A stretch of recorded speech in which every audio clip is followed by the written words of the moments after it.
most of my recovery is finding my own tools. All the coping tools that I had been using are the ones that didn't work. They worked for a period of time, but they were almost, we call them, like the almost working tools. Those just kind of made you feel better for a period of time, but didn't really heal what was going on. So changing my diet, being more engaged physically with myself, being more spiritually oriented, doing things like that.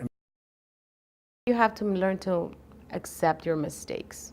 This is not a perfect road. It's a very rocky road. You're gonna fall down a lot of times. You just have to make sure to dust yourself off and get up and continue going. I'm not looking for a cure. I'm looking for my daughter to be whatever it is that she wants to be. And that's not always, your conformity of your regular 15-year-old. I want to see her smile. That is what recovery means to me. She is smiling, she is happy, and she is doing what she wants to do. Recovery means to me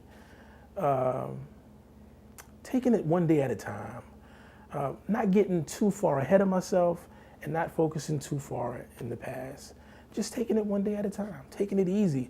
We sometimes live in this world and we rush to answer questions. We rush to do this, we rush to do that. But just to slow the pace down a little bit and do things intentionally. As my father, he shared with me a story about a leader. He said a leader came through the town, and when the leader came through the town, all of the folks that wanted to follow this leader said, hey, we want to follow you. What should we do? We want to follow you. We want to do what you do. We want to follow you.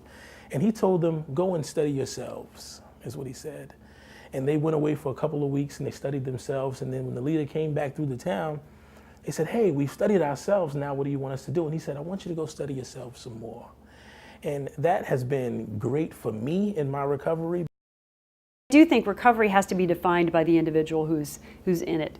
And they've got to figure out what their path is and what they want and the time frame for it. I don't think it's for me to push things.